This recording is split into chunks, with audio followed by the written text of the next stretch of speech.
জেনেছি রাজা ছাড়া কখনো রাজ্য চলতে পারে না। যে রাজ্যে রাজা নেই সে রাজ্যের অবস্থা কোনোদিন ভালো হয় না। আজকাল আমরা তার সাক্ষাৎ প্রমাণ দেখতেই তো পাচ্ছি। যে রাজ্যে রাজা নেই সে রাজ্যের অবস্থাটা কেমন হয়।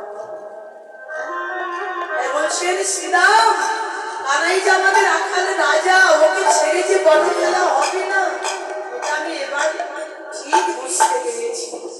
আমার ভুল হয়ে গেছে রে।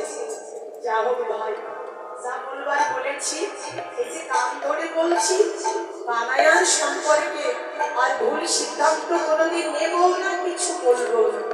এবার দয়া করে তো নন্দা ভবন থেকে যত তাড়াতাড়ি পারিস কানাইকে ডেকে নিয়ে আয়, বন খেলার সময় চলে যায়।